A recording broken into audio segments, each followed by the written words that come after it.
వాక్య ధ్యానం కొరకు పరిశుద్ధ గ్రంథాన్ని తెరిచి యిర్మీయా గ్రంథము 46వ అధ్యాయము 28వ వచనంలో రాయబడిన వాక్యాన్ని చదువుకుందాం.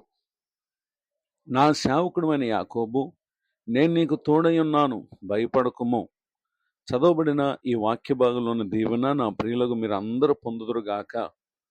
ప్రవక్త యిర్మీయా గారి ద్వారా దేవుడు తన ప్రజలైనటువంటి ఇశ్రాయేలీయులతో పూర్వమందు తాము ఐగుప్తీయుల వలన ఎదుర్కొన్నటువంటి ఇబ్బందులను గూర్చి, రాబోతున్న కాలమందు బబులోను రాజు నెబుకద్నెజరు చేతికి వారు అప్పగింపబడే పరిస్థితిని గురించి ప్రభువారు మాట్లాడుతూ, నేను నీకు తోడై ఉన్నాను, భయపడకుము అని తెలియచేయటం మనం గమనించగలం.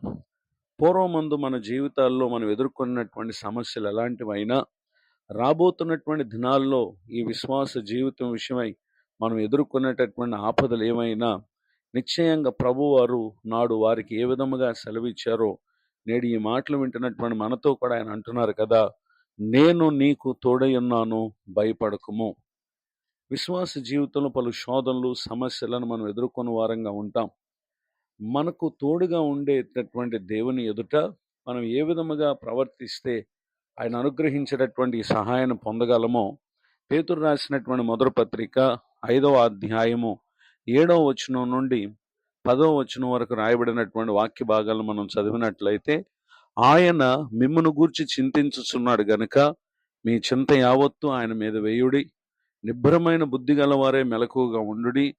మీ విరోధి అయిన అపవాది గర్జించు సింహం వలె ఎవరిని మృంగుదునా అని వెదకుచూ తిరుగుచున్నాడు.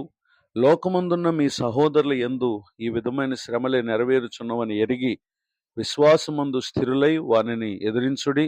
తన నిత్య మహిమకు క్రీస్తునందు మిమ్మల్ని పిలిచిన సర్వ కృపానిధగు దేవుడు కొంచెము కాలం మీరు శ్రమపడిన పిమ్మట తానే మిమ్మల్ని పూర్ణులుగా చేసి స్థిరపరిచి బలపరచును.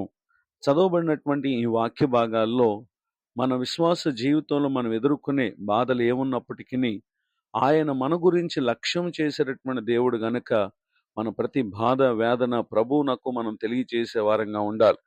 రెండవదిగా, నిబ్బరమైన బుద్ధి కలిగి మనము మెలకువగా ఉండాలి. కారణం ఏంటంటే, మన విరోధి అయినటువంటి అపవాది గర్జించు సింహం వలె ఎవరిని మృంగుదనా అని అతడు వెదకుచూ తిరుగుతూ ఉన్నాడు. ఏదో ఒక రీతిగా ఒక వ్యక్తిని ప్రభుకు దూరం చేయాలనేది అపవాది యొక్క ప్రయత్నం గనుక, లోకమందున్నటువంటి మీ సహోదరులను ఈ విధమైన శ్రమలే నెరవేర్చున్నవని ఎరిగి మనం కలిగి ఉన్నటువంటి విశ్వాసం విషయంలో స్థిరంగా ఉండాలి. ఆ విధముగా ఉండి శోధించేటటువంటి మన విరోధి అయినటువంటి అపవాదిని మనం ఎదిరించేటటువంటి వారంగా ఉండాలి. కారణం ఏంటంటే, ప్రభువారు ఆయన తన నిత్య మహిమకు పిలిచినటువంటి దేవుడు. కొంచెం కాలం ఈ భూమి మీద మనం ఎదుర్కొనేటటువంటి శ్రమల్లో మనం ఆయన తట్టునకు తిరిగి చూస్తే నిశ్చయంగా ఆయన మనల్ని పూర్ణులుగా చేస్తారు, స్థిరపరిచి బలపరుస్తారు. ఇటు దీవెనలకు నా ప్రియులకు మీరు పాత్రులు కావాలని కోరుతూ ఈ మాటలు ముగిస్తున్నాను. ప్రార్థన. కృపగలిగిన మా తండ్రి, మీకు వందనాలు. నేడువని ఈ మాటలు మా హృదయాలలో భద్రపరిచి మేలు కలుగు చేయండి. నూతన సంవత్సర దయాకిరీటాన్ని నేడు పొందిన మా ప్రియులను మీరు ఆశీర్వదించండి. దైవజనులను, వారి కుటుంబాన్ని, సేవా పరిచయను దీవించండి. కృంగిన వారిని లేవనెత్తండి. దుఃఖితులను ఆదరించండి. నేటి దిన దీవెనలు మా ప్రియులకు సమస్త విషయాలు అనుగ్రహించి మేలు కలుగు చేయమని యేసు క్రీస్తు నామములో ప్రార్థిస్తున్నాను తండ్రి.